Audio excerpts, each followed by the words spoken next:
दोस्तों आज की वीडियो में काफ़ी महत्वपूर्ण टॉपिक पे मैं बात करने वाला हूँ। वीडियो काफ़ी महत्वपूर्ण होने वाला। अगर आपका पार्टनर जॉब करने वाला है ना, तो एक बात तो मैं देख लीजिए, आज की डेट पे सबसे ज़्यादा इस पे ऑनेबल सुप्रीम कोर्ट भी चिंता जताया है कि लव मैरिज और जॉब करने वाली लड़कियों के सबसे ज़्यादा डाइवोर्स हो रहे हैं आज की डेट पे। एक चिंता का विषय बन चुका आज की डेट पे देखा जाएगा। तो अब सबसे ज़्यादा ये हो रहा है कि अगर आप उठा के देखोगे, एनसीआरबी के आंकड़े को उठा के भी देखोगे, अगर आपकी पत्नी जॉब करने वाली है ना, 100 में से 96% आपके डाइवोर्स 3 साल के अंदर अंदर हो जाते हैं। उसके ग्राउंड क्या होते हैं, कारण क्या होते हैं, क्या नहीं होते, पूरे डिटेल में आज की वीडियो बात करने वाला हूँ। इस वजह से वीडियो को अंत तक जरूर देख लेना, और साथ में पति और पत्नी दोनों को देखना जरूरी है, क्योंकि पत्नी आती है वो ज्ञान दे देती है फिर, और वीडियो पूरा नहीं देखती, उससे पहले से कमेंट में अपना ज्ञान नोछावर कर देती है कि साहब ये लो जी, ठीक है। तो इस वजह से वीडियो को अंत तक जरूर देख लेना।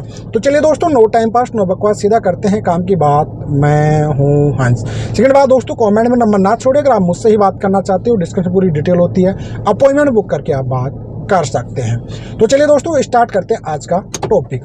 देखिए दोस्तों, एक चीज़ मैं आपको बताने वाला हूँ आज के डेट पे कि भाई अगर वाकई आपकी पत्नी जॉब करने वाली है और आपने वाकई उसकी जॉब को देख के शादी किया, तो ये आपकी सबसे बड़ी गलती हो चुकी है। जी हाँ, क्योंकि आपके माइंड में ये होगा कि साहब मैं तो पैसा कमा रहा हूँ अच्छा खासा, मेरी पत्नी आएगी तो हम दोनों मिलके कमाएंगे। ये आपकी सबसे गलत मेंटेलिटी है, ठीक है। क्यों, यहीं पे सबसे बड़ी मिस्टेक हो जाती है पति और पत्नी की। जी हाँ, और ये एक अपने इंडियन सोसाइटी की रियलिटी भी है, सच्चाई भी यही है आज के डेट पे कि भैया जॉब करने वाली पत्नी से शादी करोगे तो उसकी सैलरी से पूरा अधिकार मांगे कि साहब मेरी पत्नी तो मुझे सैलरी देगी, जबकि ऐसा कोई कानून में अधिकार है ही नहीं किसी भी प्रकार से, चाहे पति हो चाहे वो पत्नी हो। हाँ, सपोर्टिंग एक दूसरे को करना पड़ता है आपमें, ठीक है। और यहाँ पे दिक्कत क्रिएट हो जाती है आपको लेके, पत्नी की जॉब करने वाली पत्नी से आपकी शादी हुई साहब, और उसके बाद में साहब आपके दूसरे 1 महीने 2 महीने बाद ही कंट्रोलिंग पावर में आ जाएगा कि साहब अब तो सैलरी देना पड़ेगा। अब पत्नी साहब सैलरी नहीं देती है तो यहीं से मामला इनके बीच में बिगड़ जाता है। जी हाँ, ये साहब सैलरी नहीं देती है, ये तो जॉब भी करती है, मायके में रहती है साहब, हमारे घर पे भी नहीं रहती, घर के काम भी नहीं करती, कुछ भी नहीं करती, क्योंकि उसके पास इतना टाइम नहीं है। उसको सुबह ऑफिस जाना होता है, शाम को ऑफिस से आएगी, लेट आएगी। अब साहब क्या करें, बड़ी दिक्कत क्रिएट हो गई साहब। अब मामला यहाँ पे एक पत्नियों की तरफ से ये आ जाता है कि साहब जब सैलरी वगैरह सपोर्ट नहीं कर रही है तो हम क्या करेंगे इसी पत्नी का रख के, सवाल यहाँ भी खड़ा हो जाता है साहब। दिक्कत यहीं पे क्रिएट हो जाती है दोस्तों आपको लेके, ठीक है। और यहाँ पे पत्नी भी ये चाहती कि नहीं साहब, पति का ये अधिकार है जो करने का, वो मेरा कोई अधिकार नहीं है, ठीक है। यहाँ पे आपके मामले, डिस्प्यूट के मामले बिगड़ने लग जाते हैं, क्योंकि आज की डेट में सबसे ज़्यादा जो फाइलें आ रही फैमिली कोर्ट में जॉब करने वालों की सबसे ज़्यादा आ रही है। ये बात आप अच्छे से समझ लेना, ठीक है। पार्टनर जॉब कर रहा है और यही चीज़ को इनडायरेक्टली वो बोलना भी नहीं चाहते, लेकिन मैक्सिमम जो इनकी लड़ाई होती है या तो सैलरी को लेकर होती है, फिर एडल्ट्री को लेकर होती है। दो ही चीज़ की लड़ाई होती है इनके बीच में हमेशा, तीसरी कोई लड़ाई नहीं होती इनके बीच में। तीसरा क्योंकि साथ भी नहीं रहती, फिर वो आ जाता है कि साहब बिल्कुल साथ ही नहीं रह रही, क्योंकि जॉब करने वाली साथ रह नहीं पाती है, उसकी या तो कोई स्टेट गवर्नमेंट में होगी या फिर मायके की तरफ रहेगी, वो ज़्यादा लगाव रहेगा। तो ऐसी कंडीशन में, और मायके वालों का फुल सपोर्ट रहता है भाई, ये बात भी आप अच्छे से समझ लेना। अगर कोई भी फैमिलीज में होती है जिसमें से एक बड़ी लड़की है और वो जॉब करने वाली है, उसके पीछे भाई है, सिस्टर है, बहन है, घर की लोनें चल रही है वगैरह चल रही है, कहीं मैक्सिमम शादियों में देखती है लड़कों को पता पड़ता है कि साहब लोन भी लेके शादी, खुद की शादी खुद ने की है, अब साहब लोन भी चल रही है, तो वहाँ पे पतियों को नाराज़गी हो जाएगी, ठीक है। दिक्कत यहाँ पे क्रिएट रहेगी। पत्नी के साथ भाइयों को पढ़ाना था, साहब बहन की शादी करना था, माँ बाप की सेवा करना था, तो फिर पत्नी को शादी नहीं करना चाहिए था वहाँ पे भी। देखो, इस कॉम्प्लिकेटेड सिचुएशन में है ना, दोनों की लाइफ खराब हो जाती है।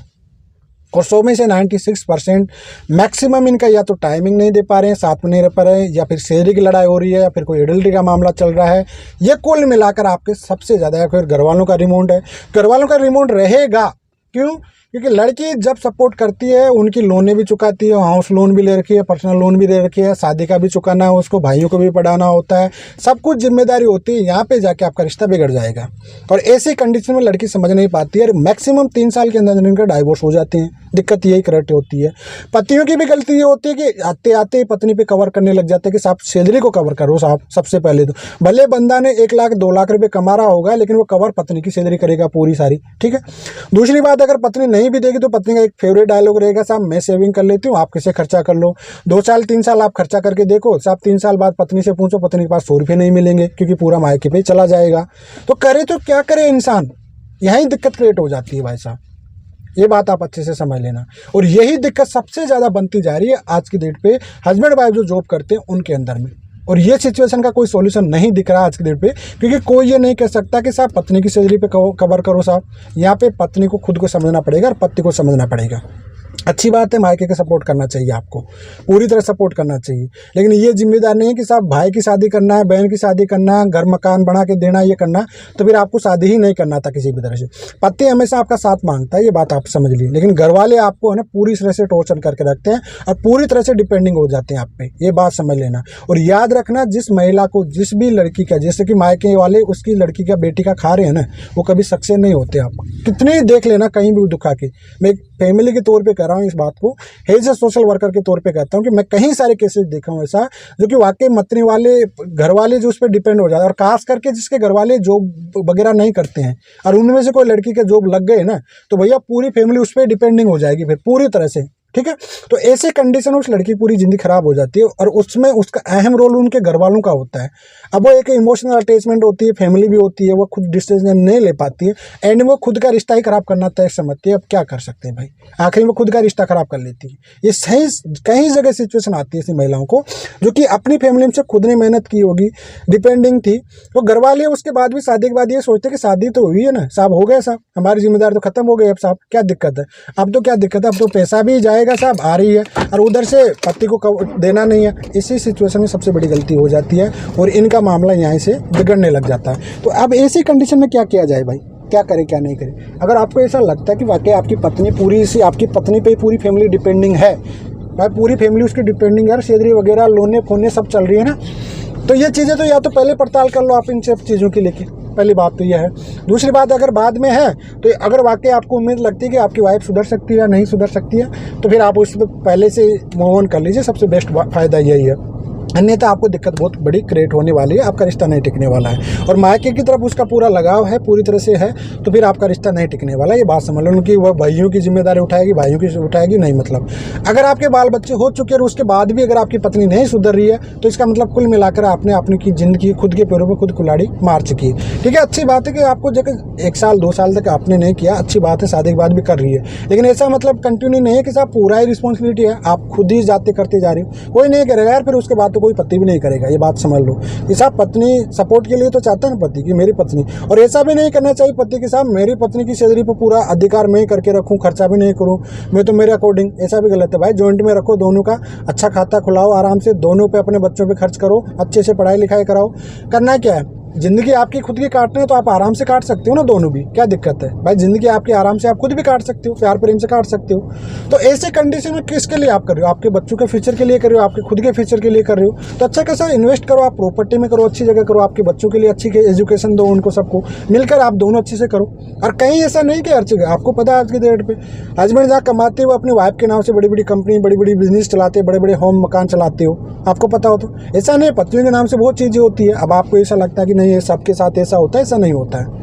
यहाँ पे पार्टनर को समझदार होना जरूरी होता है। एक लड़की अगर अपने मायके को देती है तो वो खुद के मायके को बिगाड़ती है, बात आप अच्छे से समझ लेना। जी हाँ, शादी के बाद भी अगर उसका पूरा लगा उसके मायके की तरफ है तो अपनी खुद के परिवार को बिगाड़ रही है, खुद की ज़िंदगी खराब कर रही है। ये कड़वा सत्य आज की डेट पे लिख लेना इस बात को, ठीक है। इस वजह से महिला को ये सोच समझ लेना चाहिए कि अब मेरी शादी हो चुकी है, घर वालों को जो डिपेंडिंग थी, अच्छी बात है, माँ बाप को सपोर्ट करना चाहिए। माँ बाप के लिए मैं मना नहीं करता, कोई भी मना नहीं करेगा, आपका हस्बैंड भी नहीं करेगा, और जो करेगा वो सबसे बड़ा बेवकूफ़ होगा। क्योंकि भाई माँ बाप ने जन्म दिया है, वाकई वो आप पे डिपेंडिंग है, वो कुछ नहीं कर रहे हैं, सीनियर सिटीजन हो गए हैं, तो आपकी जिम्मेदारी है। ऑनरेबल सुप्रीम कोर्ट भी ये कहता है कि भाई दामाद का खुद का कर्तव्य है कि अगर सास ससुर सीनियर सिटीजन है तो उसका मेंटेनेंस, अगर उनकी पत्नी एक ही है उन पे, तो मेंटेनेंस उससे भी दामाद से भी ले सकते हैं सास ससुर, ये बात समझ लेना आप अच्छे से। लेकिन उसके भाई हैं वह पूरे जो कुछ भी नहीं है, निठल्ले घूम रहे हैं, जिनकी शादी ब्याह कुछ भी नहीं हो रही है, तो ऐसे लोगों को सपोर्ट करके आप अपने परिवार को बिगाड़ रही लड़कियाँ, ये बात समझ लेना। और आपका खुद का रिश्ता बिगड़ जाएगा और आप उनके बाद उन्हीं को पढ़ाओगे, उन्हीं को लिखाओगे, उनके बीवियाँ आने के बाद आप ही की घर में उसमें कदर नहीं रहेगी। और एंड में अभी तो आप जॉब कर रही हो 25, 30, 35 के बीच में, 40 के बाद आपकी खुद को कमी फील होने लग जाएगी। वाकई मेरे भी बाल बच्चे होते हैं, मेरे भी फैमिली होती है, मेरे भी सब कुछ होता है, मेरा भी पति होता है, मेरा भी पत्नी होती है, सब कुछ होता है, बहुत याद आएगी आप बाद में चल के। इस वजह से वाकई अगर आप पति पत्नी है, बहुत लकी इंसान होते हैं जो कि दोनों कमाते हैं, दोनों मिलके साथ में रहते हैं। लेकिन इनमें से 100 में से 96% लोग तो अनलकी फील होते हैं। बस मात्र 10 से 5% ही लोग होते हैं जो कि सेफ अपने रिश्ते को बचा पाते हैं, अच्छे से कंटिन्यू कर सकते हैं। और मैक्सिमम मुझे तो ये करना चाहिए कि पति पत्नी के अगर भविष्य में बाल बच्चे हो चुके हैं और दोनों का रिश्ता 5 साल के अभाव चल गया है, तो उसके बाद फिर पति और पत्नी को बहुत अच्छी बॉन्डिंग हो जानी चाहिए